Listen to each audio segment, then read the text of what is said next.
Hello everyone, Hideouts here, and welcome back to the channel. In today's video, we're going to continue breaking down the new information that has been released for Sea of Thieves.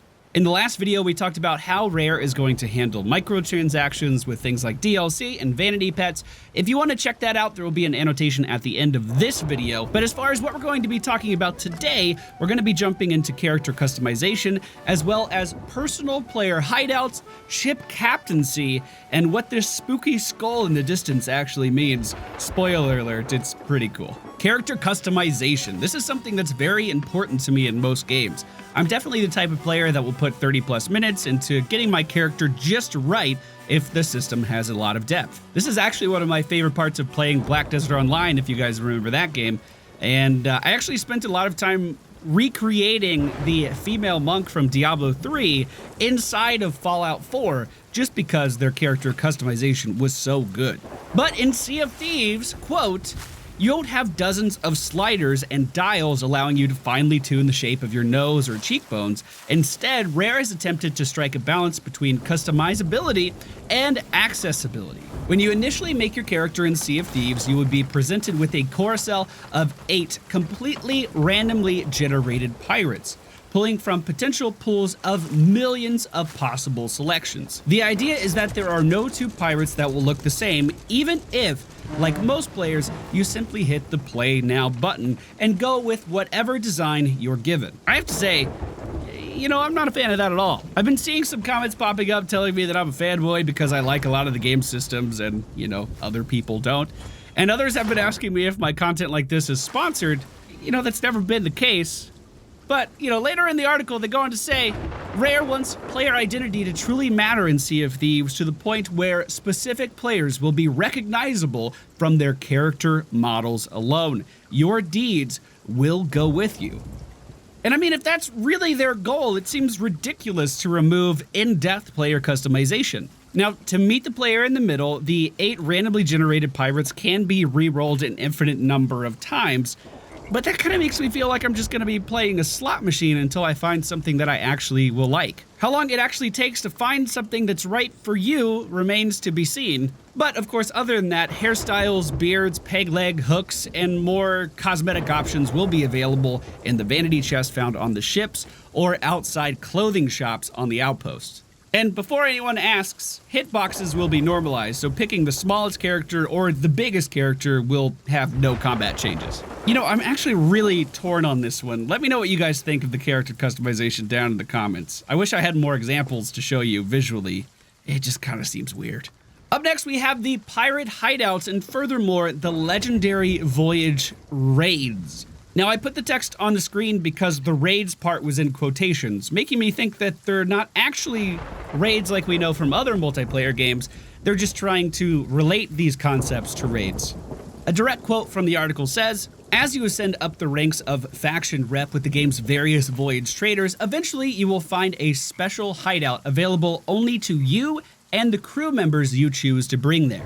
The exact location of this hideout will be a mystery for players to unravel, but once they have, it'll be their personal hangout, providing access to higher level quests and more epic looking gear. The hideout itself will be dubbed the Tavern of Legends, and it's going to be haunted by ghosts of players' pirates past. The voyages obtained here were described to me as being an approximation of Sea of Thieves raid content, granting the most exclusive outfits and rewards for completing the most difficult missions.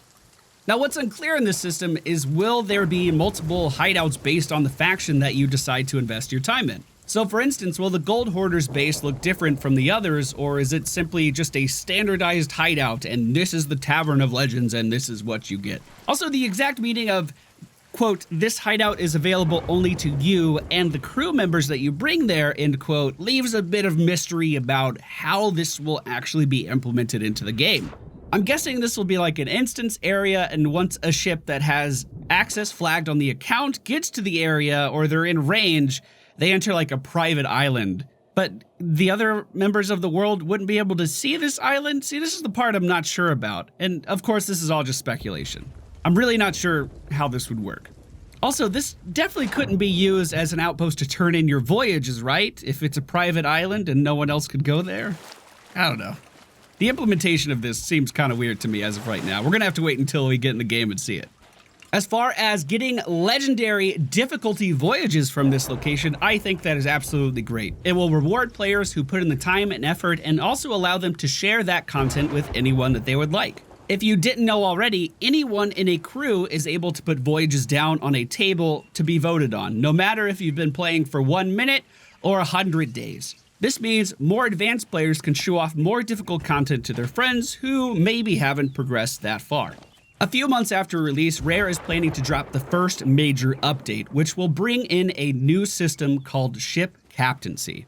This should be the same patch we heard about in the last article, so expect the microtransactions to buy vanity pets and things of that nature to also be introduced when the captaincy goes into the game. With this system, players will unlock new customization for their ships, allowing for a more unique look, but it seems like the main focus of this feature is actually, quote, players who have ascended to the hideout and have become pirate legends. Notice there's an "and" in there, so ascending to the hideout doesn't necessarily mean you've reached the pinnacle of pirate life. Players who do this will later be able to become captains, and this is where Rare will shift the focus from personal legends over to crew legends, allowing groups of players to become feared on the high seas, adding in new systems for dedicated teams. This will form part of the future content as Rare moves the game towards the golden age of piracy. That's a direct quote from the article, and it leaves a lot to the imagination. Could this mean a player reputation system where your team could be dreaded pirates on the open seas and you're being hunted by bounty hunters, or players with a more honest kind of reputation? I mean, that's just where my head goes. But what do you guys think? Let me know down in the comments. Now, for the part I promised you at the beginning, what does the big floating skull in the sky actually mean? I have to say, I'm super excited about this feature. The skull will form over skeletal outposts that are scattered around the areas. This skull will be illuminated in the sky for miles, as if taunting players to venture towards its imposing danger. So why would players sail towards such a spooky sight? Well, the island is going to be inhabited by powerful skeletons. For any of you that actually played the beta like I did, those skeletons didn't really pose much of a threat back then. So let's hope that they're actually powerful skeletons that pack a bit of a PvE punch. There will also be a skeleton boss that can be destroyed if players are able to take him down, and that boss will drop a key. Now this key is then used to open up a vault that is hidden somewhere on the island, and this vault will reportedly be packed to the brim with chests and have way more than a single crew can carry in one trip. So of course, during this entire time, different crews from all over the region are going to be converging onto this single island if they want to take the risk. Their ships will be vulnerable while they're on the island, unless they leave someone behind to defend them. But that, of course, means they'll have fewer members of the crew on land and be more vulnerable there. The pirates that do decide to go on land are directly in harm's way from skeletons, boss skeletons, and other pirates that are also looking to get the treasure from this island. The key that is dropped from the boss can be fought over by every crew involved, and the vault itself, as we said, is filled with more loot than one crew can manage quickly. They're gonna have to take multiple trips to get all this back on their ship. So this opens up a lot of strategies that you could use here. Do you strike everyone down in sight, players or skeletons alike?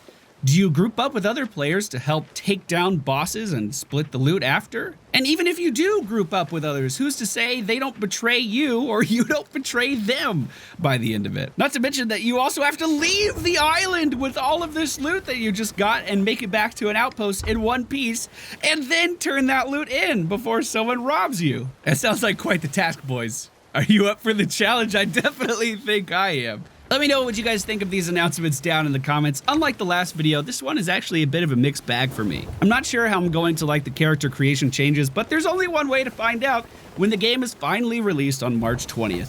Thank you all for watching. Don't forget to subscribe and hit the bell to be notified of all of my future content. Hit the thumbs up button while you're down there too. There's a bit more news and other articles that have been released, so we're going to be taking a look at that again soon. Thank you all for watching, and I'll see you all next time.